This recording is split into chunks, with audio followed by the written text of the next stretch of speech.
What is going on, guys? Welcome to another episode here at the Mask and Health Solutions podcast, where I am joined with renowned author Daniel Mirfield. Daniel, how are you today, sir? I'm very well, and thank you for having me on. Hey, man, it's an absolute blessing and no joke. I mean, like I was telling you before, a little bit off air, I find that everybody's looking for healing, right?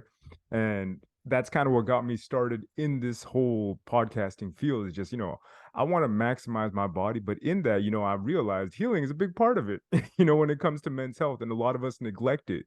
But now, we see a lot of things changing, and my wife, she's got me more into like she's reading a book called The Emotion Code and how the body works and energy and all this kind of stuff. And I'm like, things that I may have, kind of discounted as woo woo, like maybe 7 years ago. Now I'm like, you know what? This makes a lot more sense than I had ever thought. But take us more down your journey and how you discovered this and your childhood and how it all kind of led to making you who you are today, man. Absolutely. I grew up in the UK. So I'm in New Zealand at the moment. So I grew up in the UK, and it was the countryside, and I spent a lot of my childhood in and around animals. So my mom loved animals. So if there was any animals that were going or needed adopting, we'd pretty much inherit it. It would be kind of this trend that was, and it was a blessing for me. It was an absolute blessing because I saw I saw energies different to, well, I believed I saw the world different to most people. So Hmm. I didn't know it at the time, but I was seeing energies, and within animal, we had a connection that I was drawn to. So we have this innate ability which connects us in with nature. So when I was in nature, when I was in and around animals, I just felt at peace. I felt it was almost like the world that was being displayed to me and the world that I was feeling were completely different. And as so, for example, my mom would bring home a pet, and it wasn't a pet; she'd be giving goats or geese or birds, or we had horses, whatever it may be. There was always some attraction, and it wasn't all of them, but there was a genuine attraction to most of the animals that we had. So I saw and felt things that wasn't really the norm. It was Hmm. very against to how we operated because we were in this technological era where mobile phones were only just being introduced when I was in my turning 10 years old, and we were going through this kind of process within humanity where it is getting more and more materialistic. And Yeah. now, as it was getting more and more materialistic, I was going more the opposite way. I was drawn to nature and animals, and I at the time I read energies, and what when I look back now, what I found that is the most standout point is that I struggle with words. I don't see words. I see the energy behind the words. And Interesting. what I mean by that is that when someone tells you a story, it's always leaning in their favor. That's their reality. That's how they've experienced it. Yeah. But when they tell a story, there's an energy of the whole truth behind those words. So when people used to tell me a story, I used to see the light or the kind of influence within those words. And that's when I was starting to learn words, I recognized that I was learning someone's reality and not actually the energies that were displayed in nature or with animals. Hmm. So Interesting. so that's so when we start to read energies, what we're doing is we're reading with, and it's kind of everyone's reality has different experiences. So we're never going to know someone's life, and we're never meant to know someone. If it's down to the individual, and every experience that they've been through, that is purely in line with them, and it's them that has to face that reality or face those problems. However, it's a blessing. It's their embodiment, it's their mind, it's their soul, it's their purpose on this lifetime to embrace the physical Hmm. form. So with words is I found that there was this conflict, and I just remember learning words, and I just wanted to be sick, and it was an instinct that I'll never forget. But it was an instinct that I look back now, and that was the first time that I knew that there was more to life than what the world was displaying at that moment.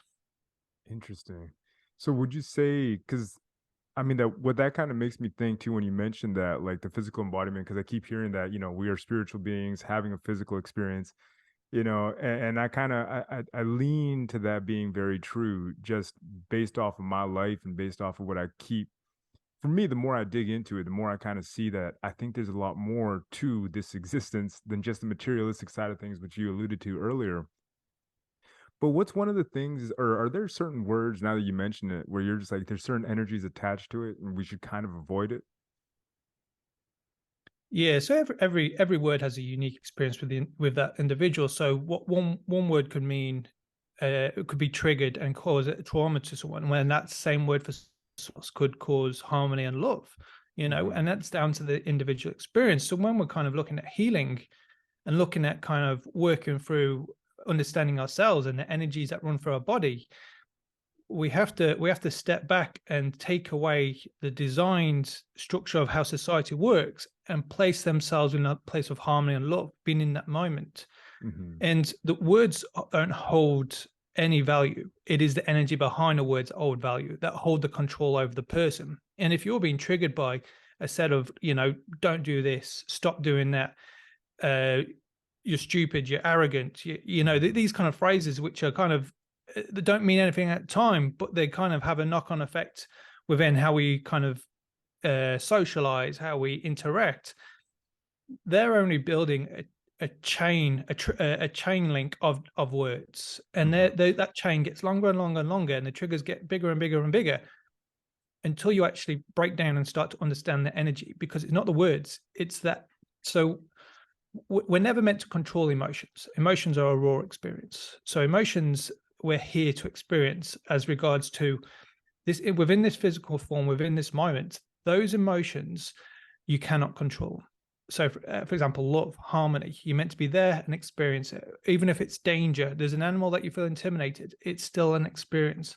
It's our feelings that understand the energy. So our feelings are our gifts. We the five simple gifts that we have: we see, we hear, we smell, we Uh-huh. taste, feel.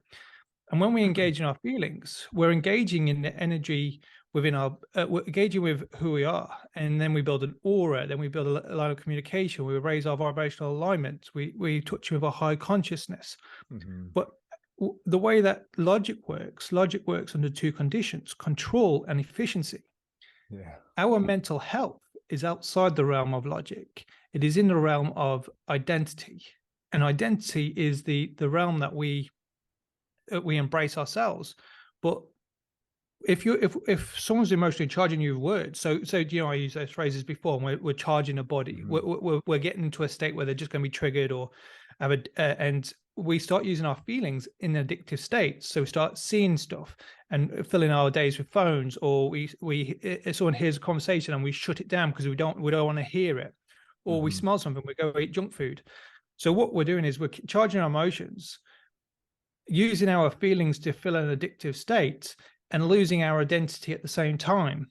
And this is about understanding the energies that run through us, because majority of people in this lifetime never actually know their true identity.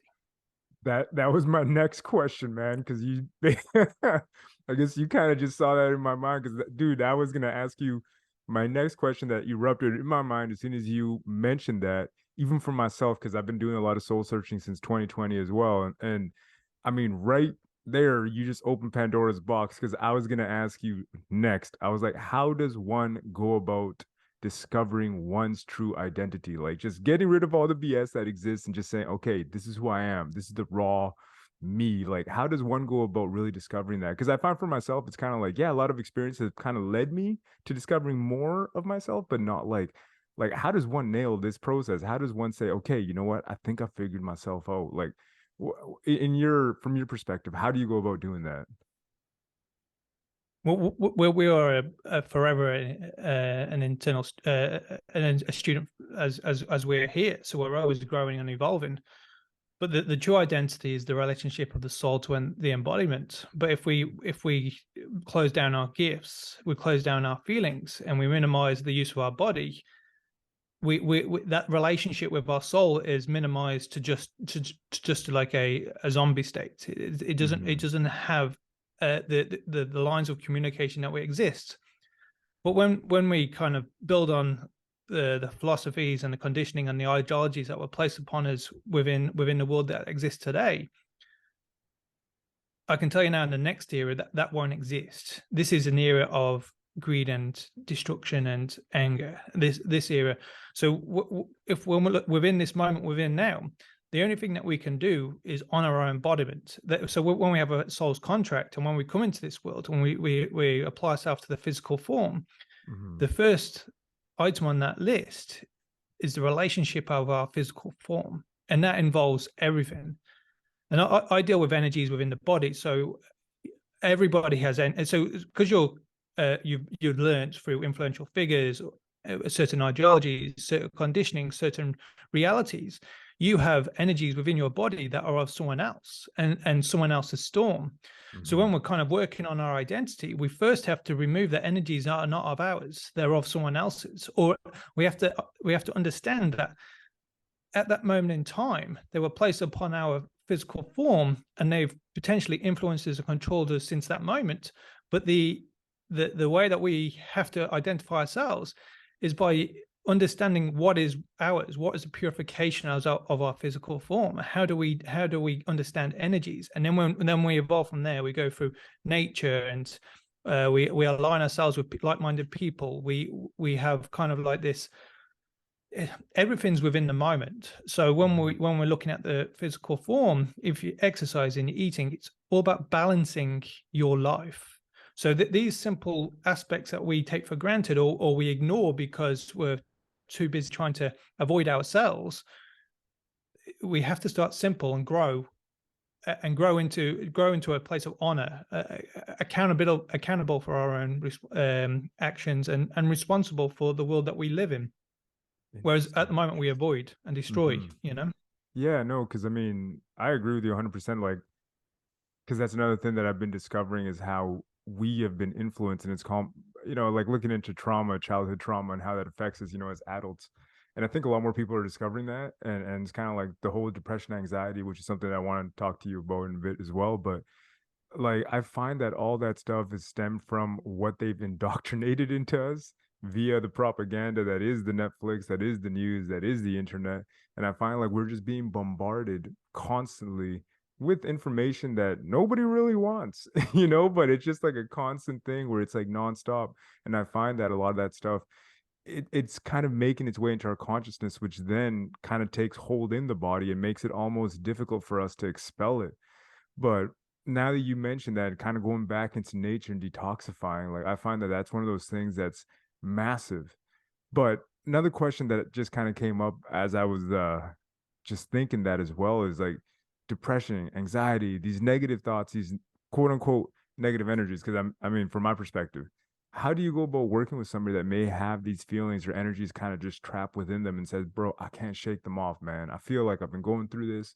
No matter what I do, I've just been, stuck with this. Like, how do you go about, dealing or helping somebody with that?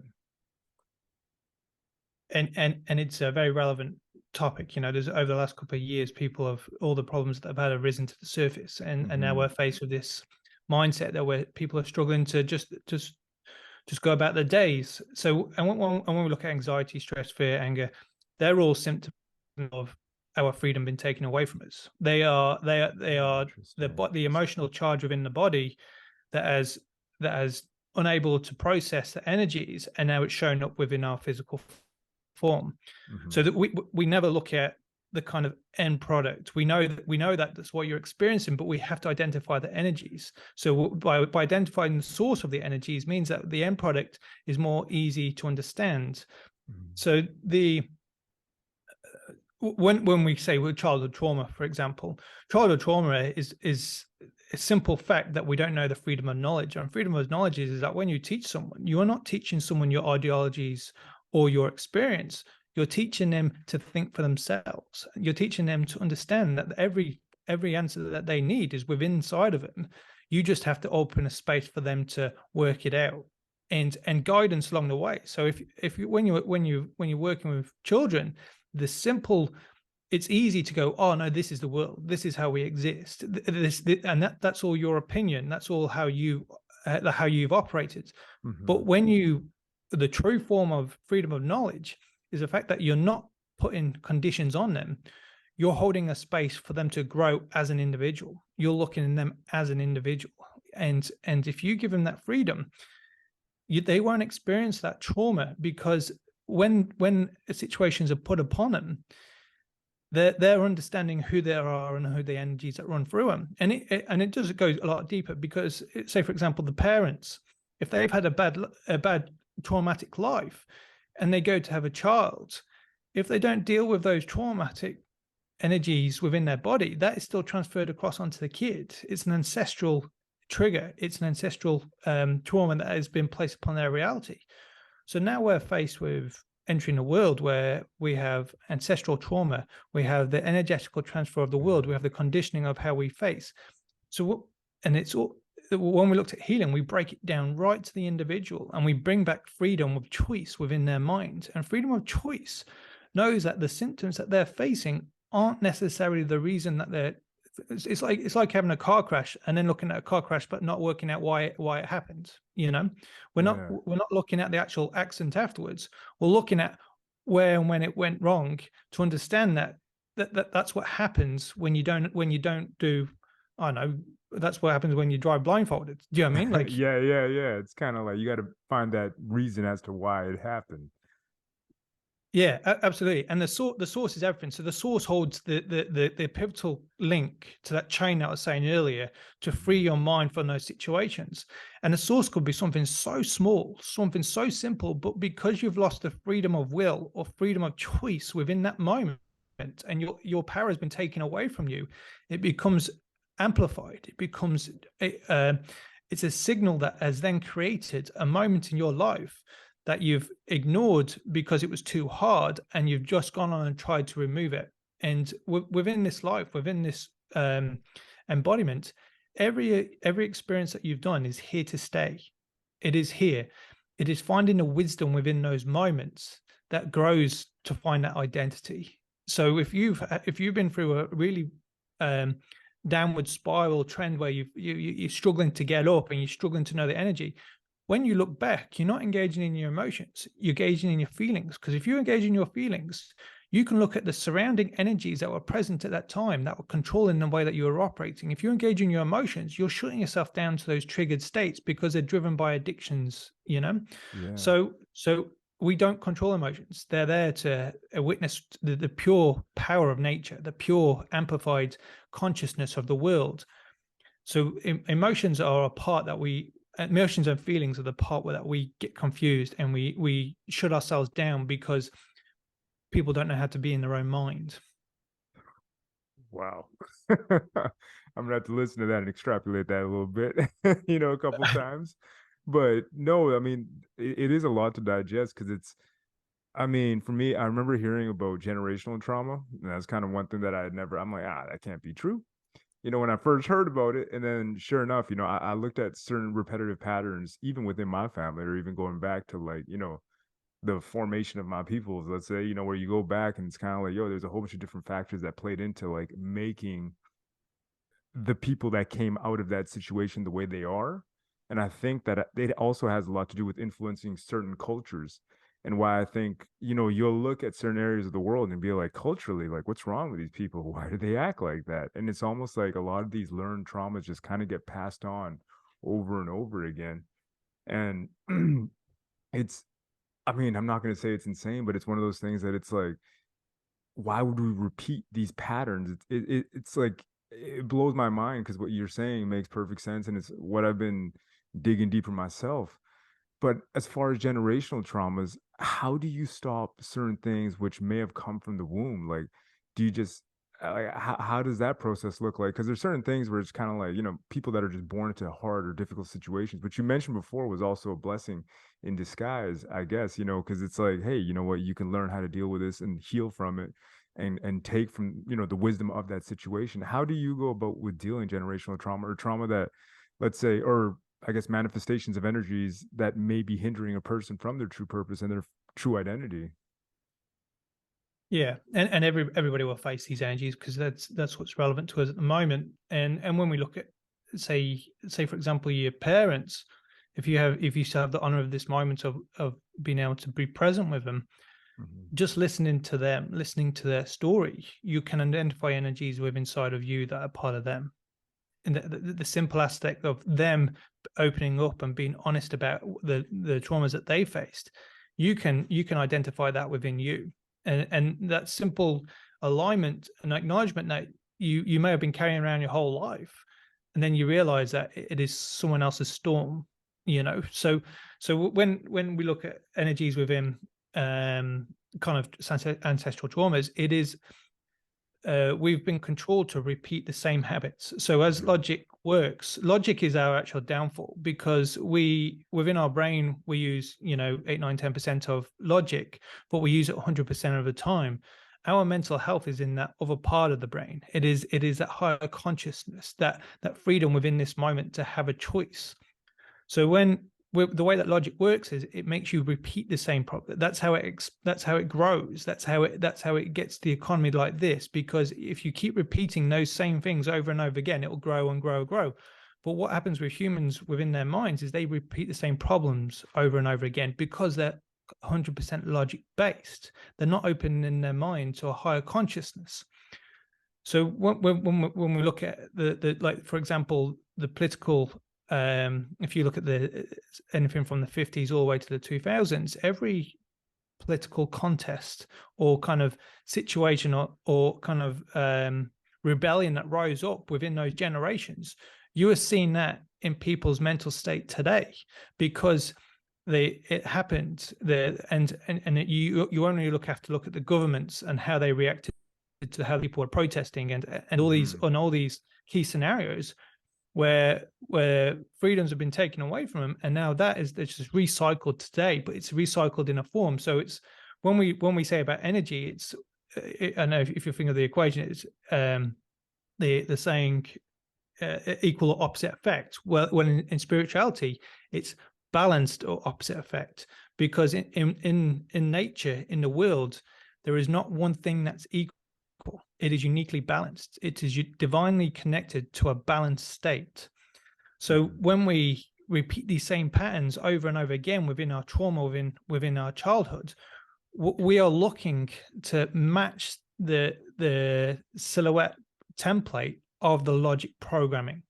Whereas if you look outside that realm and start looking at people as individuals, start identifying that you will never know their story, but you can still hold a table of respect. You can bridge that energy and say, well, I might never agree with your opinion or your actions, but I'm still going to stand here and respect you. I'm still going to Mhm. stand here and appreciate you. And even if they're facing trauma that they're verbally attacking you, that is not part of your story. And this is where people absorb it, because they can't identify the energies. They're simply absorbing someone else's storm, and then carry on repeating it. Go and talk to someone else, repeating it, carry on. And it's not just that, it's with dietary habits, it's with exercising, it's with closing down the physical purification and locking your mind up in a safe room to survive on just this repetitive patterning. Yeah. Wow. And how do you go about kind of deflecting those negative energies when they do kind of make their way? Do you have a a way to go about that, or? As soon as you engage in your feelings, Mhm. and you bring this empowerment to your embodiment, you realize that you can detect that energies before they even approach it. And you can as soon as you I have a 3-step process, which is you recognize, understand, and accept. As soon as you recognize that those energies are coming towards you, you're understanding that they're not yours, and you're letting them go. You're not fighting them. You never fight against yourself. The minute you start fighting against yourself is the minute you're losing your freedom of control and placing it back into a system. But the moment you can recognize them, you can let them just flow freely through you, or flow about. And when you engage in your feelings, you also bring up your aura.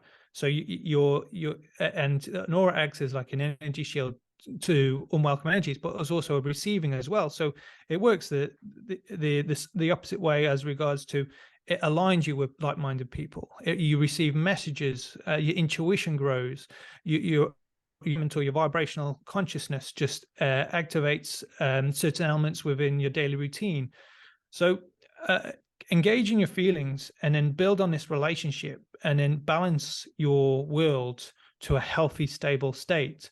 And don't let your emotions drive your actions, because emotions, they're an experience. They're not there to be driven all day, every day.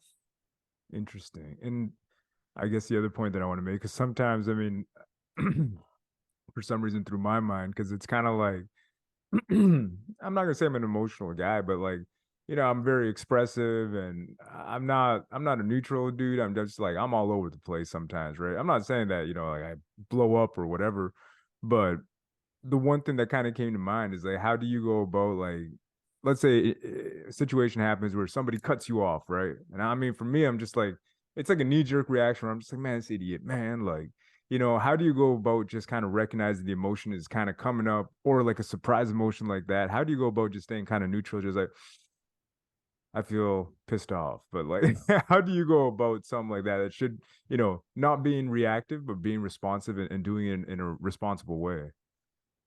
And that moment is just the end product of charging your emotions. The actual key to that problem, or the key to that moment where you've been reactive, is early on in the day, week, month before. Because if you're triggering yourself in certain situations, then you could potentially putting you in spaces that are conflictual, or putting yourself in environments that are unhealthy for you. So it's all about bringing your awareness to the moment. And generally, the moment in which you react isn't the moment that's critical. It can happen an hour before, a day before, a week before. And if you don't register that moment, you are adding to that trigger, and you might add to that trigger several times before that reactive state happens. And that's where we'll bring our awareness to how we're operating, our ideologies, the way that we've been conditioned to behave. As soon as we look to ourselves and bring an identity, or at least bring a relationship that's building on an identity, we can start to register that, hang on a second, I'm reactive in this state, but I realized that I have a routine that was actually charging my emotions, and I was reacting to that routine. And so it's never the direct but the indirect reason. We just have to open our feelings to understanding the energies where we place ourselves. Interesting. So it's almost like a positioning thing, is the way I kind of see it. It's like, where do you position yourself in the morning when you start the day off, versus, just letting the day go, and you're just kind of like up until like logical mode, like you explained earlier, where you're just kind of running on I guess, on that OS system that you've been using this whole time, that same old software. You just get up, and I mean, you don't even know where you got this software from, and you just go, go, go. Yeah, yeah. And the thing is, when you go on that kind of autopilot thing, you never truly accountable. You're always kind of, it's always has that avoidance and that kind of judgmental kind of attitude, where you believe that this is the world, but you're avoiding yourself, and then that's why we're here. So, and most reactive states are from our childhoods. It's just that we've got this massive long chain, and it's grown through with our experience, and that shackle is now keeping us restricted to actually growing. So if you can typically understand the energies of your childhood, or the experiences that you had growing up, you are more relaxed, or you find yourself in more of a harmony and a kind of state of balance, to understanding that I shouldn't. It's not me that's driving this energies. It's someone else that's driving that energies, and you're just bringing that freedom of choice and that free will within every moment, to understand that it's your duty and your responsibility to make the correct decision for bring core principles into your life. Because rules and regulations, they don't have core principles. They have status control. That's the logic programming. They've got to control the moment.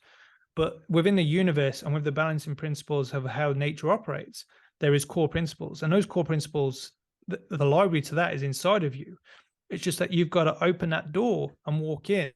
And when you start saying, well, hang on a second, I was avoiding myself doing that, or I was lazy doing that, or I was conditioned to believe that this is how I operate that way, all of a sudden you start bringing these principles in that go, well, I know that this moment doesn't benefit me, but I know that I can hold a higher state of consciousness and lift my vibrational alignment to do the right thing. And that's where we get lost off track.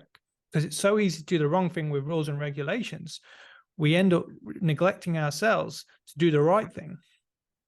Well, yeah, it's kind of because with rules and regulations, people are always looking for loopholes, you know? They're only there to for them to, so you could do your whole life being fine, and if they wanted to find one thing wrong, they will find that within that Yeah. system, you know. And that's not life. Life is there's no point being under umbrella of control if you can't find peace within your world, within your embodiment. Interesting. And you mentioned earlier, when we were just talking there, that you kind of feel like this is the end of an era. Why do you say that? It is an end of an era. The we are currently approaching the third era, so we're approaching a golden age, next generation. So this Mhm. from now, so for the next 2 decades, it's going to be it's going to be relevant to people's mental health. Mhm. So everything that we do within our world is directly within people's minds. And because the frequencies of the planet are changing, and they're changing in a way that previously in previous centuries we've been able to adapt, like this innate ability to adapt naturally to the change of seasons and the change of frequencies. But now that the planet's changing, we don't have that privilege anymore. We have to adapt with it. So our state of mind is lifting our vibrational alignment, but it's not the vibrational alignment that it's not like the higher you are, the better you are. It's the ability to adapt when a change happens. Mhm. So within our minds, how we heal, how we our ideologies, how we exercise, how we receive and send information, it all goes through the status of the mind. And if you've locked yourself up within that safe room, and you're driven on fear, anxiety, stress, and all these unnatural elements to the way that we should be performing within the world, that you won't be able to adapt to the frequencies. And my message to the world is that honor yourself, that there is respect and value in who you are. Mhm. Bring that alignment and bring that awareness, and welcome love into your life. Because the minute that you reject yourself, the minute you'll struggle to adapt with the frequencies, and you'll see it over the next 2 decades, the people that are willing to honor themselves and the people that are struggling and still keeping themselves locked up in that safe room. So that the end of the era, when it comes, at the moment, so at the moment, you'll be able to look on this one, any scientific paper, that the magnetic poles or the The magnetic world is shifting. shield within the world is collapsing, or Mhm. the magnetic pole shift will um, switch 90 degrees. But when that drops and when it switches every 12,000 years, the planet typically resets. I think it's 6 and 12. There's major events. But when it happens this time and the planet resets, it won't be a materialistic world. It won't be greed and filled. But the work to make that viable and possible is done now. It is done now with people's mental status.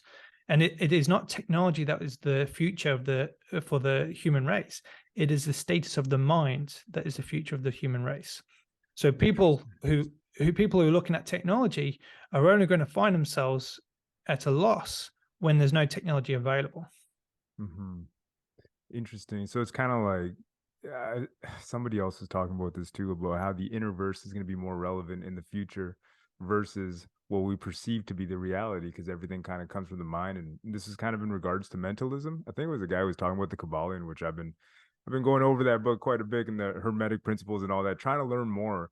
And I find that a lot more people, like I mentioned earlier, are a lot more curious about energies, like seeing what's going on, because there's a change, and I think we can all kind of sense it innately or subconsciously or something. But I'm like, there is a massive change kind of happening in people's perception of healing and what they want to see in the world and how they want to see the change that they want. And I think one of the biggest things that I completely agree with you is like, hey, you know what? This is just the fall of another empire. Another empire is collapsing. And we can see it all around where a lot of things just don't make sense. It's almost like they're not in alignment with our morals as human beings, or universal laws that pre-exist these new societies, and what they tell us is real and what's not. And I kind of find that, as things start to change, people like yourself are going to be right there at the forefront, kind of helping us, like, hey, man, what's going on? Because, I'm a little bit confused. So, I truly value what you're doing. But tell us more about your book, Seedlings, and why you wrote that, and how we can start applying some of that to our lives.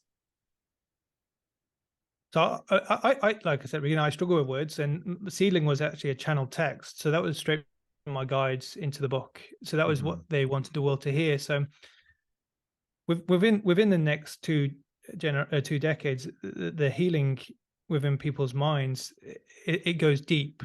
So Hmm. the when you go, oh, that's too deep for me, well, that's just rejecting yourself, Hmm. because within your world, within your life, if you're not willing to delve into the deep moments, you're neglecting the very person you are, because those memories are here to stay. They are here for forever. You just got to Yeah. find a wisdom within those moments that enlighten you and help you grow as a person. So when there's power in the book as regards to whoever, whichever individual reads it, they can relate it to their mind and understand that the energy or the library within their mind, it will activate a higher consciousness. And when we're struggling with um, spiritual awakenings and growth, we tend to have more of a negative reaction than a positive. You might be on a positive for a very small period of time, but then that low afterwards can create states of depression and anxiety and stress, and that's what actually locks you down even further in your mindset. So the one thing that they wanted is an outlet for people to be able to open a space of self-care and self-love. And within that book, it breaks down, there's 11 chapters in the middle that break down the simple aspects of your life that you can implement. And you can go back to that book and relate it every time. Like, I had one person said they were stuck on a paragraph for 2 weeks, and they were thinking about the paragraph for 2 weeks, which at the end of the day is healing comes when you're ready, and it Yeah. doesn't happen overnight. So if you take 10 years to understand the situation, at least you have honor in that 10 years, and Yeah. that's what people fear. They fear that because they can't see tomorrow, that the future today is bad. And by setting out this guidance within the book and setting out that it's okay to be vulnerable, and as long as you bring your awareness to yourself and be in that moment, that healing will come when you're ready to receive it and accept it. Wow. I mean, that's deep. It's like I said, I mean, you've been saying a lot of things where I'm like, I'm gonna have to take some time and kind of meditate on it, because there's a lot of depth to it, man. There's a lot of depth, Daniel. Like, it seems kind of easy on the surface for us to kind of just gloss over and just be like, oh, okay, this, that. But when you really take time to basically take a lot of these concepts that you're talking about, man, it's not easy, because it's the way I kind of see it. Like I mentioned, the operating system that we've all been going with, we've been doing this for all our lives. And it's almost like a lot of the stuff that you're saying, man, is it's like a paradigm shift. And luckily for me, like I mentioned earlier, around 2020, 2019, I started to kind of be like, yo, man, like I need to work on myself, like go, look into different things and alternative ways of approaching this. Cause something about, just the typical like I'm like, that's not working, man. Like I don't, there's not a lot of truth in that. But all the stuff that you're talking about is really in alignment with all the things that I have been kind of seeking as of late. And for a lot of people, like I said, like my wife, my kids, we've all been looking for different things. And this perfectly lines up with what I've been researching, which is why, I'm loving it. And I just want to explore a lot more of it, as time progresses. But one of the things that I saw that you mentioned as well in the email was cultivating a practice of meditation and self reflection. How do you go about doing that? And what are some of the tips that you offer in regards to that? So for me, meditation is a point of separation. It is you're allowing your physical body to relax, and you're letting your conscious mind open to receiving a higher vibrational alignment. But with meditation, it's all down to your breathing, because we hold anxiety and stress and fear when we fail to do simple breathing aspects. And those breathing kind of qualities that come into our life, they're only aligned when we start to understand the energies. Mm-hmm. And so one of the stages in the book is that when you go into a meditational state, you're not going into a place of avoidance. If you're already avoiding life, you're just going to another place of avoidance.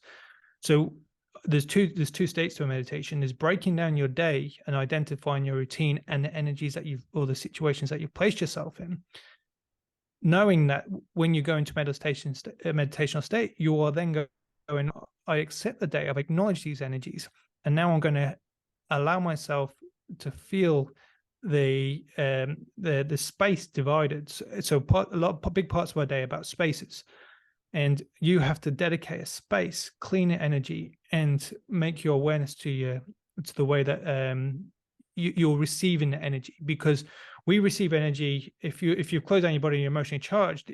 Breathing is one of the critical ways of how you new energies in, because you're slowing your status of an emotionally charged body down to a relaxed position that welcomes you to open your higher consciousness. Mm-hmm. But as you grow as in, and you build in your feelings and you build on your aura, it is, and your breathing is just supported by another source of energy. So as we go into our meditational states, we identify our day, our week, our month before, and we put those to the side and say, I acknowledge those. I acknowledge I've got areas to work on, and I acknowledge that within those moments, they're not going to affect my meditational states. I'm now going to honor myself. I am now going to give myself free will. I'm going to receive all the messages that align to my journey at this moment in time.